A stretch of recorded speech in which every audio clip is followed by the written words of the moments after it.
Today we have Reid Simmons, a professor from Carnegie Mellon who worked on the roboceptionist project. So, how did you come up with the idea of making a roboceptionist starting with Valerie? One of the things that always kind of surprised me was that if you came in as a visitor, you were unlikely to see robots. So the idea was, well, why don't we put a robot in the Robotics Institute that would be operating all the time and that people could have an experience with? We collaborated with the School of Drama.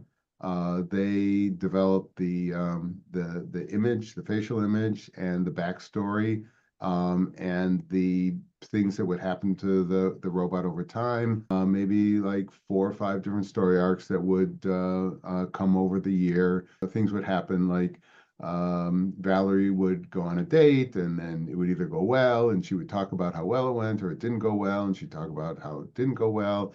And about 3 years after that, we decided to go with another character, just to mix it up a little bit, and that was Tank. So the Tank has been saying basically the same things for about 15 years now. Yeah, that's amazing. Tank did a lot over his lifetime. I read about he worked for NASA, he worked for the CIA.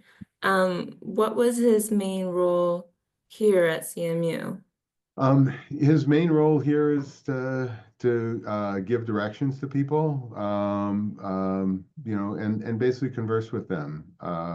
So the main functional thing is he can give directions to people's offices by looking them up in the CMU directory and knowing at least if they're in Newell Simon Newell Simon mostly. He ended up being a receptionist because he wasn't, really cut out to do more technically oriented jobs. But he knows that he's at Carnegie Mellon.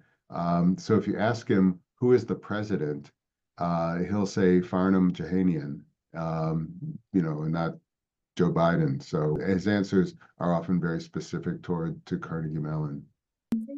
Super interesting. Thank you so much.